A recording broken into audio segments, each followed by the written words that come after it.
What's up, y'all? Welcome to another episode of Take Time Out with Tre Mosley. That would be me.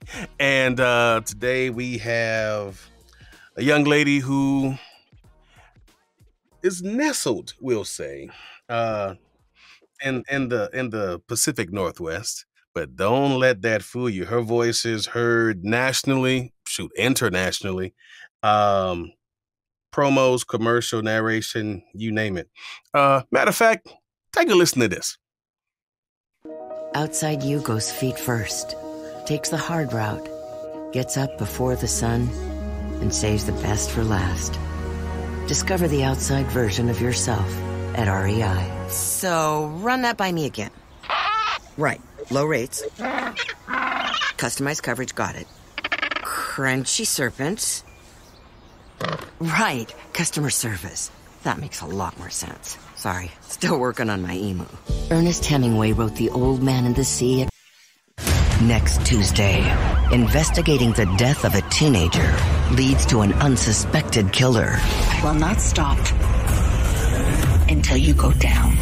Big Sky, Thursday, 10/9 Central on ABC. Explore. Come and get it. Learn. Inspire. I want this thing to be lit. All here, all for you. Stream amazing content anytime on Discovery Plus. For one night, stories come to life. Movie lovers unite. And the Oscar goes to The Oscars, live Sunday on ABC. Wherever Phil Rosenthal goes, you know the creator of Everybody Loves Raymond? Oh, he's all about the culture. This is my favorite thing. Who am I talking to, you? And the food. Somebody Feed Phil. All season streaming on Netflix. For news. We can go on and on. It would not be enough. Ladies and gentlemen, Debbe Hirata's on the show. Thanks for having me, Tre. It's so good to be here. Thank you so much. So, how does one get into voiceover way over there in the Pacific Northwest? You're not in LA, you're not in Chicago, you're not in New York, but rumor has it you've been doing this quite some time, but just right there. So give us, let's go back to how you got into voiceover just in your own neck of the woods, and then how it went from right there, and I'll let you tell people where you are, to now you're all over the place. So, where are you, Debbe? Well, you taking this perspective of me gets at the essence of me, and no one's ever asked that question before in that way. And to me, it's a grounding principle of my whole career. Well, I grew up in Port Angeles, Washington, near the Olympic National Park. And when it was time for college, I was accepted at Gonzaga University in Spokane. Go Zags. Yeah. And so we went there. My mom was a single mom, and she was a single mom in the 50s. And that was a really challenging time for single women to get equal pay. I remember so much discrimination and equal pay, but that's a big part of my life story. Is I was so grateful I got a full ride to go to Gonzaga. And so it was my mom had bought a house, first house she was ever able to buy when we moved there. And for me, it was just a miracle that I was going to this wonderful university. And in my senior year, I liked communications, but they were more like the theory of communications. And they finally, in my senior year, opened up the broadcast side of communications. And Spokane is really out there. It's really pretty, small town in the Northwest. But the NBC affiliate accepted me as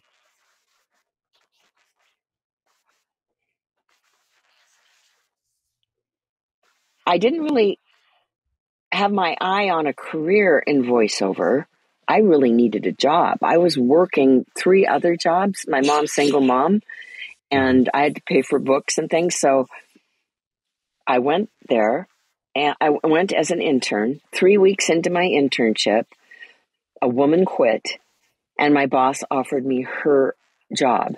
Wow. And it was a writer producer for promos. Huh. So we're already setting the path. And I was 20 years old. Wow. And I mean, I was a good writer in school. And as a little girl, something I really, really loved, it's just, this is how simplistic I was.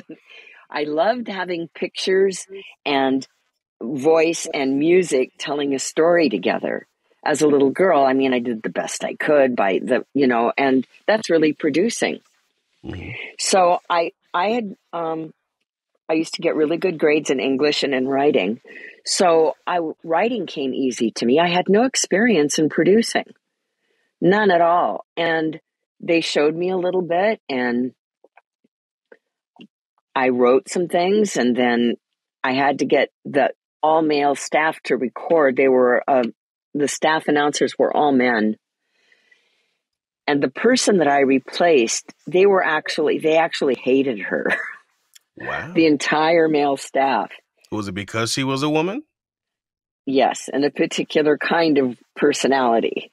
Wow. It was, and but a lot of it was a woman. And I inherited that. So my boss, I said, when I'm taking these back for the guys to do the voice on it, they're not doing it. I'm 20 years old, and this is my job, and it has to get on the air. And he goes, well, go talk to the program director and tell him I sent you, and tell him to teach you. You do it. I've never done this before. We'll go find out how. So there Baptism I was. by fire. Man, it was fire. I mean, that entire year, I had so much fear in me. Mm-hmm. It was the year of fear. And every fear I had, I made myself face it and do it, even to the point of petting a snake. Okay. I had so many fears. So I just, when I went into the microphone, up to the microphone with this really experienced announcer, he was so calm. He had a personality a lot like yours, and very calm and kind to me. And he said, here's the copy. And I'd like you just to think of somebody telling you a story that you were really engaged with. And so I thought of my mom as a little girl reading me bedtime stories. She had a beautiful voice, and I could just listen to her forever. So I had that in my mind, and I read the copy. And he said, that's it. You got it. That's all you have to do. And to be natural. Well, there was a lot more to it than that. But that's what I did. And then they recorded me in the beginning. Then I learned to record my own things. And so that's how I first got into it. And I then, after I had been there for about a year in that position as a promo producer and writer, they elevated me to the full-time announcing staff. Again, no training. Now, I mean, none. Now, let me ask you this. So you went from, hey, I need a job, to, hey, I got a job, to, hey, I got a job that I don't know what I'm doing. And then the guys that are there don't like that I'm doing the job. And now you're the main person doing the job. How does that happen? I know. That's truly what it was. Now, once you became the it girl, how did the fellas treat you then? Well, just recently, I mean, I don't know if this shows how much self-awareness I had back then, or I didn't think of it, but I think they were really out to get me. They made things really difficult. Like I used to co-host, in the Today Show, when they went to a local news break, I was on camera. I'd never been on camera. And the camera light, when that comes on, it was like, I don't know if it was 1.5 million. It was a small market, but there were more than 2 people in the room. Yeah. And so one time my earphone fell off on my shirt here. And, Wow. if I was a pro, I would have just picked it up and put it back in. But I was so nervous. All the while in my other... Yeah. She did this time. Look what she did that time. They were interrupting my newscast, and I had this really old teleprompter that was paper. and I was just, and then this thing had fallen, and then I tried pulling it off and it got stuck, and but they really did try to distract me and tried to make me fail. But I didn't think of it like that. I don't know why I didn't think of it like that. I think you were just focused. I was. You were focused. You were put in a position, and I think sometimes we they say that you're given just enough because God knows what you can handle.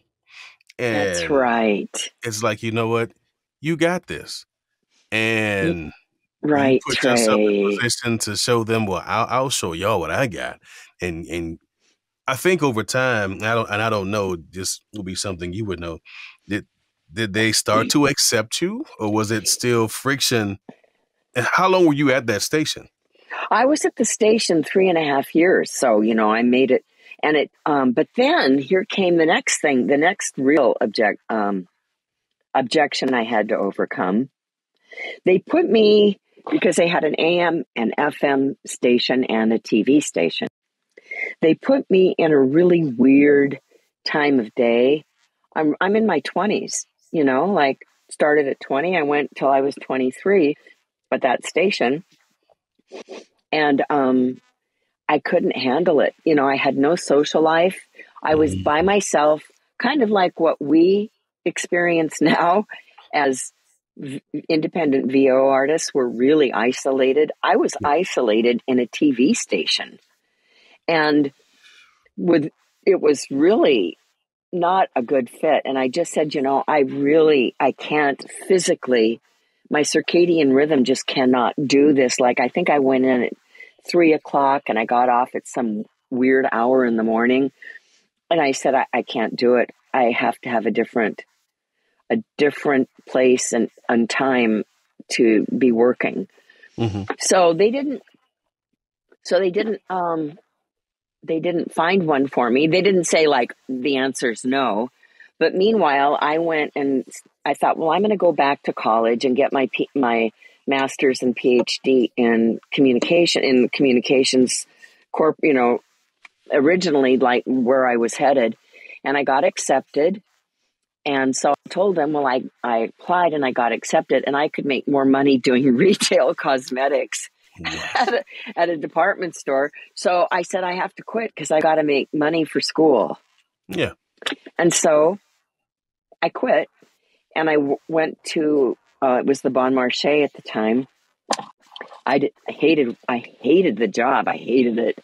And actually one day the general manager of the station walked through the store and I was working, and he stopped and he backed and he goes, "You can have your job back if you want it."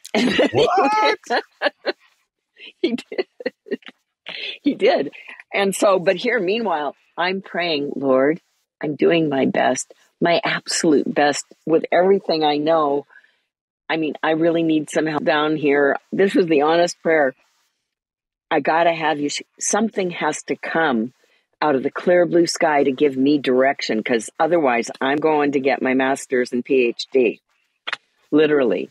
The next day, I got a call from a newsman who was working in Seattle, and I'd gone to Gonzaga with him. Mm-hmm. His name is Greg Hersholt. His grandfather happens to be Gene Hersholt, who it's the Gene Hersholt Humanitarian Awards for the Oscars. Oh, they wow. Were named after his grandfather. And I didn't know that Greg came from like this royalty in Hollywood. Yeah. He's just a really nice person. and he was a good friend. And he was a radio, he did the news. He said, yesterday, the guy, Lee Michaels, was a program director, and he was out camping in Winthrop, Washington. You're talking about the boonies, Trey, which is where I was living, in Boonie Land. Gotcha. And he was in these mountains, and this was a long time ago.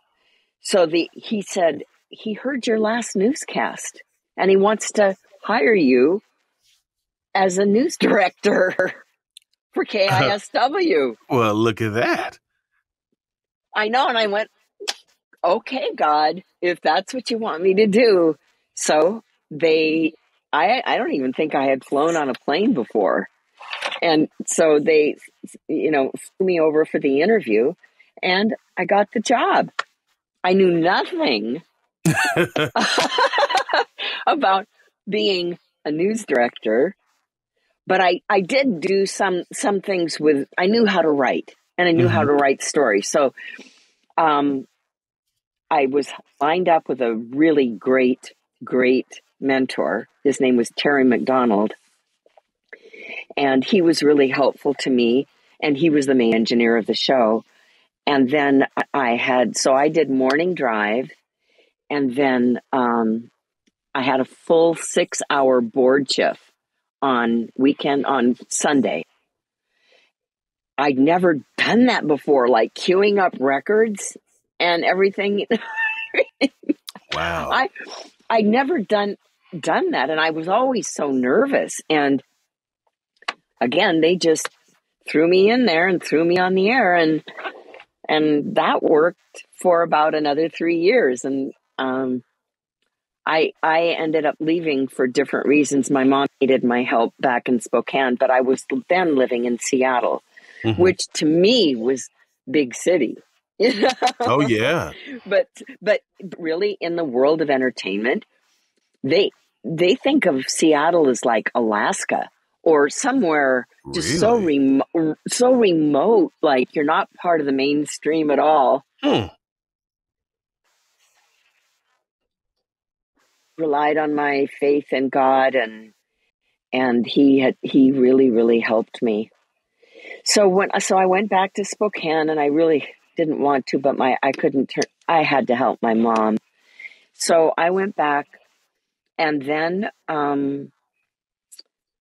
I was thinking about what do I want to do, and so I called the Small Business Administration, and I said, do you have anybody there that could help me? And I told them my interest, and so they sent this man to me, and he was in his 70s. His name Walter McLean, and he goes, it sounds like you want to own your own advertising agency.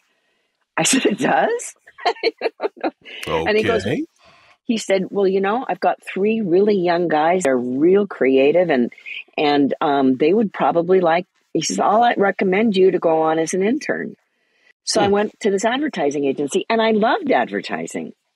I mean, I really liked advertising in school, and I loved working as I worked as a writer producer for them there. And then I was promoted to assistant creative director. And so I did that for a while, and then they lost a lot of accounts like they do in agencies, and then you're unemployed again. So I went to work for another major. This was a big agency. It covered a lot of important clients and accounts, and I worked for them as a writer-producer. But all during that time, I still was able to go into a studio to do voiceover. So anyway, I learned so much at being at an advertising agency, right? I mean, so you were just adding tools to the toolbox at this point. That's what was happening. And so then that agency got a lot of people were laid off. And I thought, I don't want to get stuck in Spokane. I mean, I don't. And so I better figure out what I want to do and go for it. But as life would have it, I ran into a person who was one of the other 3 female interns that year that I went. And she went to work for Xerox afterwards, and she was driving a Porsche and lived in a brand new house and Excuse me. and in her 20s. And I ran into her and she said, I always thought you would be good in sales. It's like, I go, really? So she worked for Xerox Corporation and she said, come to my office. I want to talk to you about it. So we were friends and I talked to her. And bottom line, she had someone in Tacoma that was looking for someone to handle a particular territory. Yeah. So she referred me to her and I flew over and I had an interview with them and they hired me to, guess what? The territory was Port Angeles, where I grew up. Wow. And where my mother was. My mother was really involved with Democratic politics. Mm-hmm. So they knew my family. They knew my mother. And the guy I was replacing, he was a 3-piece suit guy with a tie. Company man, huh? Yeah. And he was 6'8", and whoa, he wasn't making a lot of deals, but he covered a lot of territory. Sure. So when I came in, they knew me and they signed the deal.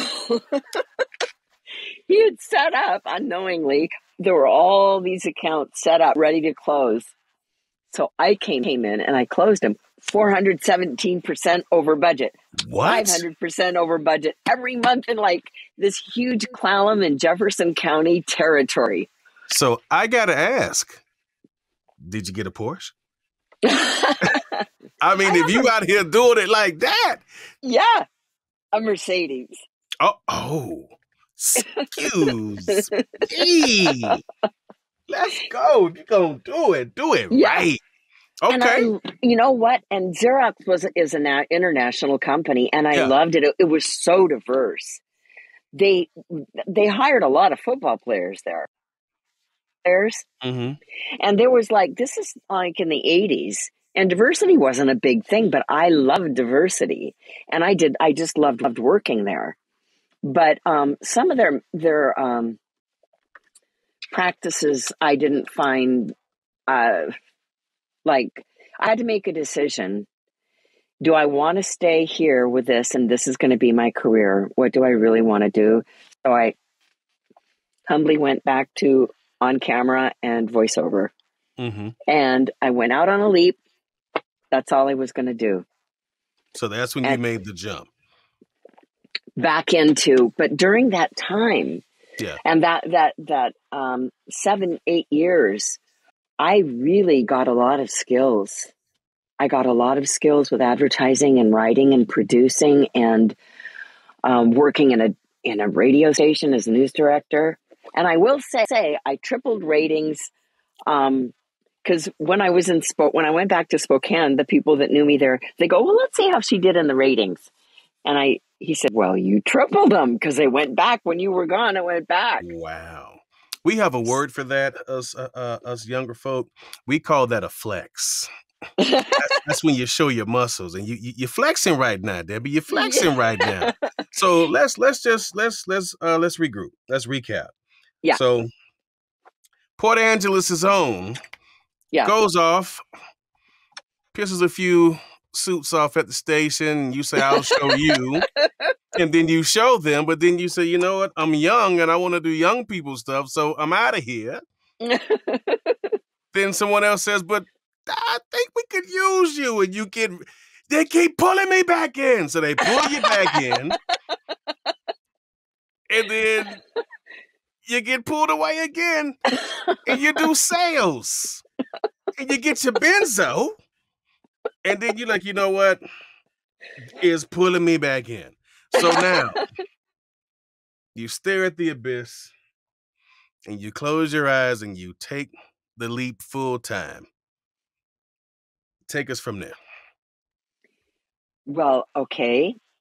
First of all, in those days, first a shout out to Steve Lawson, who had Steve Lawson Productions. He's still in the VO community. He's a great guy, a dominant force in Seattle.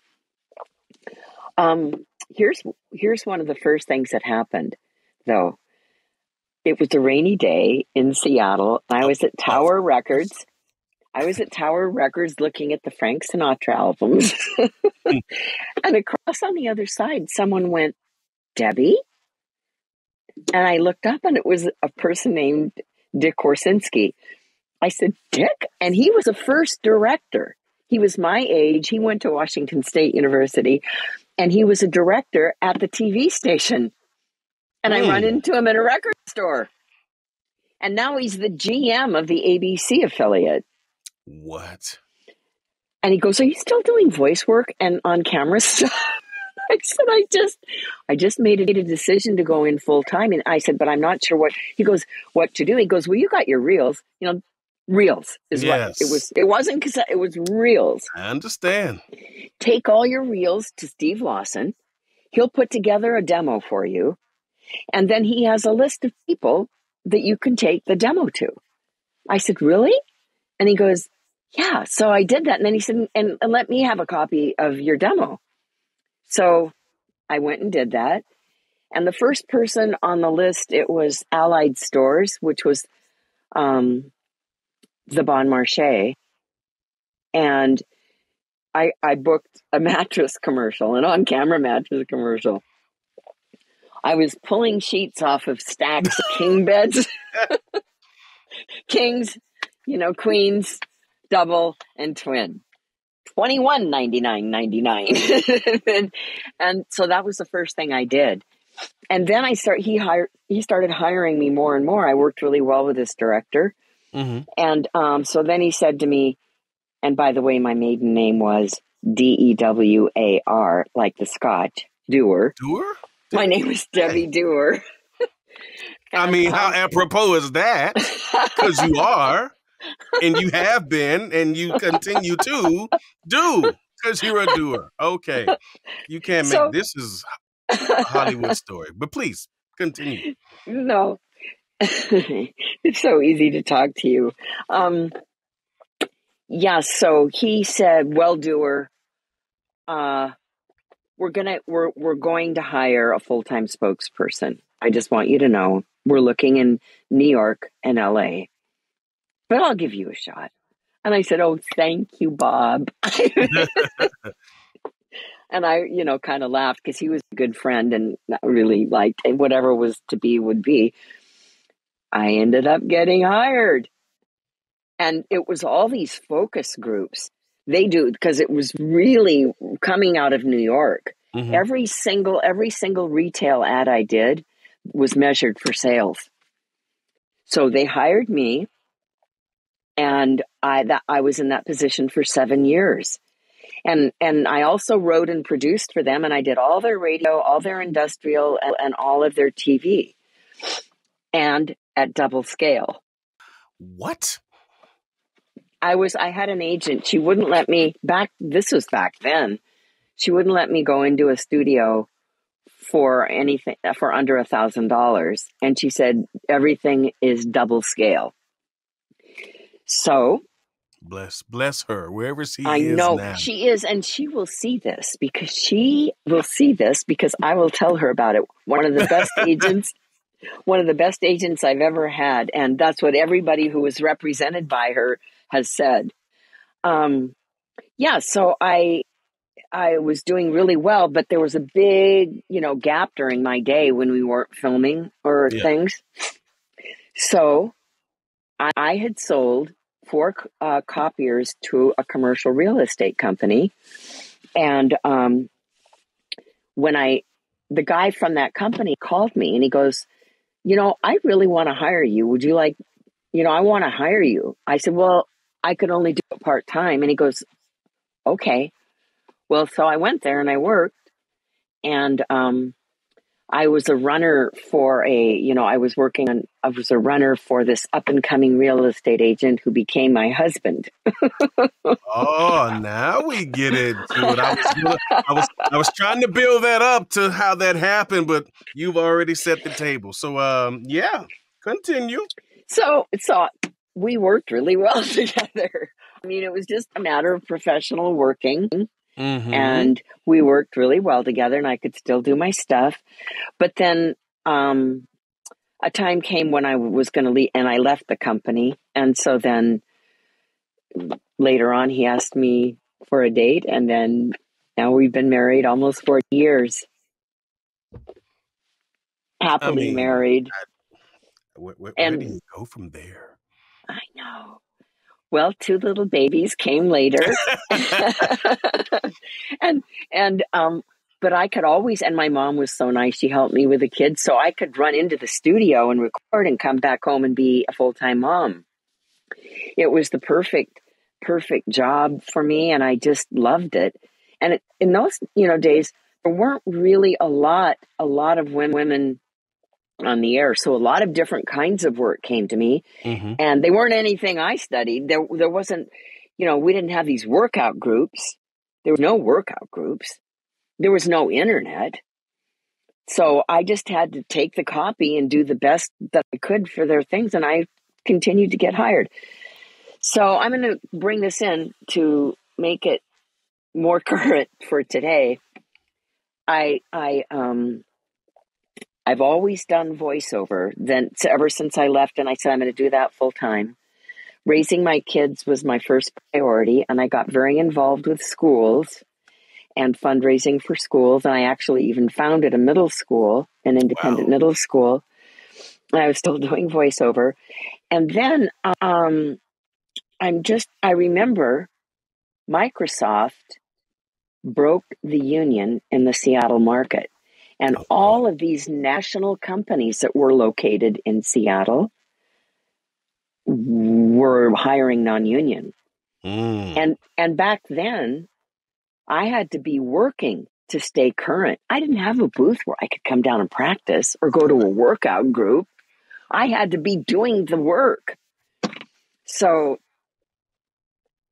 it was like working to continue to work, and then I'm not getting, and then I said to the nice person beautiful Carol, I said, I've got to be able to go out and do FICOR work. And I was crying. I said, because I have to work to be able to stay current, and no, because no work was coming in. Yeah. And then she eventually dissolved her agency and had them merge with another agency. Okay. And so then I went with another agency, and then I realized I need 7 agencies to get any work. So let's So I went here. Regional. Right. So that was my question. So things are starting to, we don't want to say dry up in the Pacific Northwest, but there was a shift. We'll go there. How do you now, because like you said, there's no internet, I can't pick up a phone and look you up.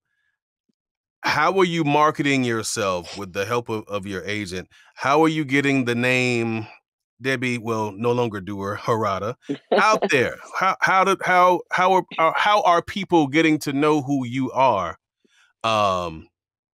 pre WWW? Okay, it was a slow process, but I had one agent in Seattle that, and I worked really well with him, and he was able to get me more jobs, and he was connected, and he was friends with Stephen Black, who owns the Talent Group, and they're in Cincinnati. They're in Cleveland. Hey, Cleveland, yeah, I'm with them. Cleveland, yeah. And one day Stephen Black was there in person. And he's just a really nice guy. And he said, well, I want to sign you. And he was a huge help to my career. Stephen Black was. And then I think I don't really, so I know I got 7 regional agents but then there came a point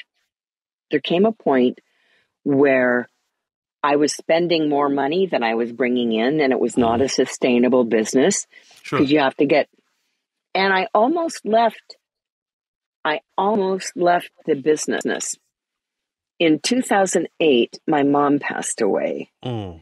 And up until that time, I was caring for her for 3 years. I mean, it was misdiagnosis, brain surgeries, and all kinds of things. It was really extremely stressful. Sure. So I was working. I had a contract with KCTS, the public television station locally here. And so I would do things. And they said, the day my mom died, they made me go into this one producer at that studio, made me go in to record. And I did it. And I came out and I was sitting with my friend, and who was the manager at the studio, and I said, I don't know if I can do this anymore, because those 3 years, now everybody has a home studio, and Yeah. I don't know about how to have a home studio and build that up. And she said to me, I would be really sad if you did get out of the business. Oh. And it was so sincere, and she's my best friend. And I said, really? And she said, I would. And I said right then and there, for you, Wendy, it's Wendy Wills. She runs Bad Animal Studio. I will do it. And so I did. And I went and I had this room we're sitting in. It wasn't finished. It wasn't finished. It was just bare bones. Yeah. And I had racks of clothes around. And my son, he was really savvy in tech, and he became my engineer. And I had him trained on Pro Tools. Wow. And I had some, I forget who set the equipment up. It's just a miracle that I just got through it all as I look back over it. And so he was a great engineer, and that's where I started with my home studio. And then, I made it work. And I had to learn certain things, and the things that I didn't know how to do, I'd hire my son, and I could hire him as an employee. He was an artist, and he really did need a job in medical coverage. So I hired him, all legal, and he was truly my engineer. And then he said, I'm going to New York, Mom. I'm not going to be your engineer for the rest of my life. The birds are leaving the nest. So then for a while, I hired people to come in and help me with the engineering side of it. Mm-hmm. And that worked out fine. And finally, I had a really one other engineer that was with me for about 2 years. But then I realized I have to learn how to do this. And so I went to school to learn how Pro Tools, to a little recording school. And another miracle, and I told the woman who owned the school, I'm really nervous because engineering is really not my thing. I mean, and I think I might be unteachable. She goes, don't worry. The teacher that you'll be working with has patience, and he's really skilled.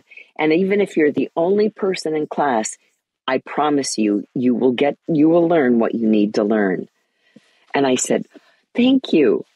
As it turned out, a lot of people had dropped out of the class, and because it was near like Memorial Day weekend. Don't tell me you're the only person in there. I was the only person in the class. They were, and so anyway, and so I would be like raising my hand, like, teacher, I don't understand that. He was standing there like it was a lecture to 400 people. And then I was like this. Wow. He was so patient. And he helped me. And he goes, well, you're not going to get certified in Pro Tools, but you're going to know what you need to know. You probably know more than me, because I just look at it like this. Now I know who to call when I need some Pro Tools help.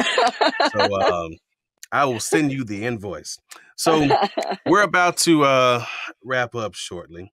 I'm sorry I took so long. No. This is great because I think, a lot of the people that I talk to, they're coming up in the age where you can press a button and your demo's done. You can press a button and you can send your demos out. I think this is important for folks in the now to know how it was back then. We're kind of spoiled. You guys had to send reels, and my uncle used to work at a news station, so I know the reels. Those big magnetic reels that you have to, and you have to FedEx it and hope it gets there the next day. I know because I was around that. But to go from and realistically, you're a pioneer in this business because you started from the days of tape, like magnetic tape, and then cassette tape, and then CD, and now MP3, and then really you can just click on your site and just stream the demo. So you've gone through every generation of voiceover, and I think it's cool that for one, that you're still doing it. I know a lot of people, because you're around my mom's age, and I won't put your age out there, but they deal with ageism. They deal with feminism, and every other fill in the blank ism. And through it all, you're still doing what, from what it sounds like, you were meant to do. Like anytime you tried to get out, that hook in that reel was like, nope, come on back.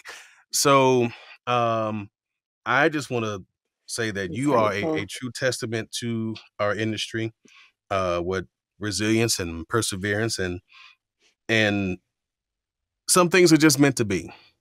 And I can truly say that your career and what you've been doing, it is meant to be. So Tre, that you just really touched my heart at the deepest level. You have the ability, this wisdom, you can quickly articulate a huge long thought into something that's just golden and easy to understand. And that is really and truly what drives me is I do feel chosen. I wouldn't have said that like the way that you put it, but that it was meant to be. I mean, I always would pray to discern, is this the way you want me to go, God, or this way? And through all of those things, now it's here. That's the nicest compliment you could have given me. Oh, that it was meant to be. I used to, speaking of TV commercials and promos, back in Miami, there was a commercial and the guy used to always say, well, it ain't bragging when it's true. And it ain't bragging when it's true. So I love you, Tre. You are what we call a real one. You are a real one for sure. So with that being said, well, two things. One, where's the Benz now? Well, it's a little bit newer. Uh-oh. It's sitting in my driveway. Talk your talk, mama. Let's go. That's what I'm talking about. Yeah, my husband said the other day, you can let it out, This isn't a car for a little old lady. Hey, now. That's right. Get out there and give it a little on the road real quick. That's what I'm talking about. So, before we close, I have a segment that I'm going to be implementing into the show. And it's where I ask you, dear guest, if you're not doing VO, what do you do to take time out for yourself?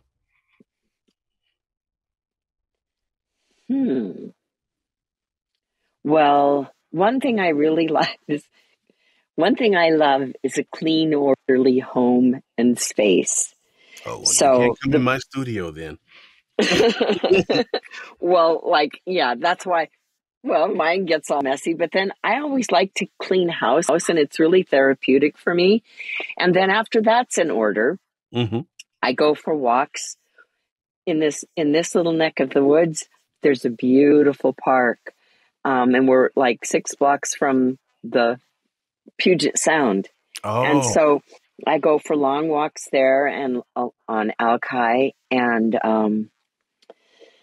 I love to go to the spa, and I was raised a Catholic, and I really like going to mass for my spirituality. I go sure. to like morning mass during the week.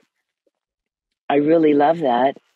And in every morning, I start my day with coffee on our front porch. And there's a little peekaboo view over to of the Puget Sound and the Olympic Mountains, and that's where I grew up. So I really like to reconnect with that Close all to the home. time. Yeah. That's cool. That's real cool. Well, you know I love you, Debbie. Same here, And Trey. You're a special one. I want to thank you so much for taking time out to talk with us. And where can the good folks find you out here on these interwebs? My website is Debbe, Debbe, Hirata, HIRATA.com. And take a look now, because the first of the year, there's going to be some new stuff. Oh, my. That's my next project. Making changes. Okay. Do you have Instagram or I know you got Facebook? Well, yeah, Instagram. Everything's just Debbe. On Instagram, it's all lowercase, Debbe Hirata. That's it. Gotcha. And you'll see a lot of pictures of my neighborhood where I walk and a bunch of other stuff.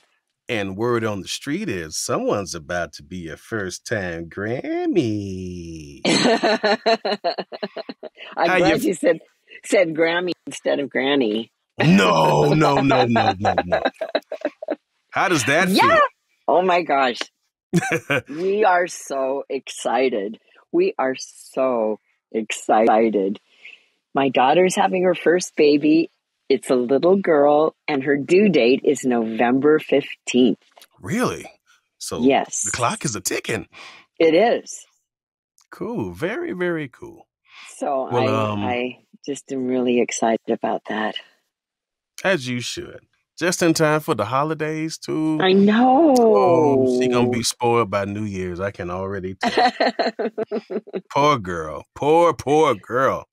Well, we are going to wrap it up, y'all.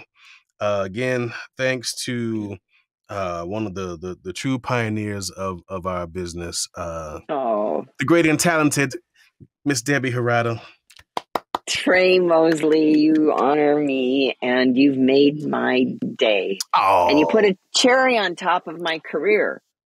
Well, I'm just trying to, I'm ascending, but you are at heights that most of us dream about attaining, and we just thank you for being you. Thank you for your service. Thank you for your honesty and purity. Talking about our craft.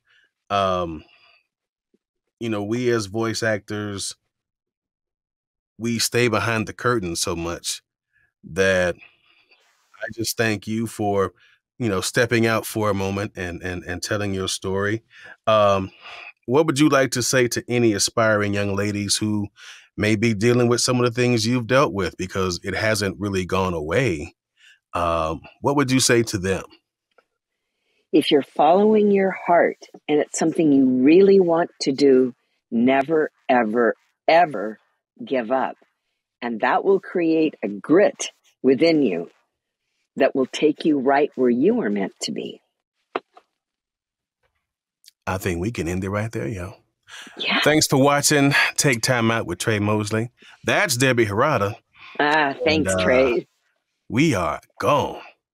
Thanks for listening to the Take Time Out with Tre Mosley podcast, part of the Titan Media Network. You can find us on Spotify, Apple, iHeart, or wherever you get your podcast. To see the video version of this, you can find us on YouTube on the Take Time Out with Tre Mosley YouTube page. Thanks for listening, or thanks for watching. Either way, we'll see you next time.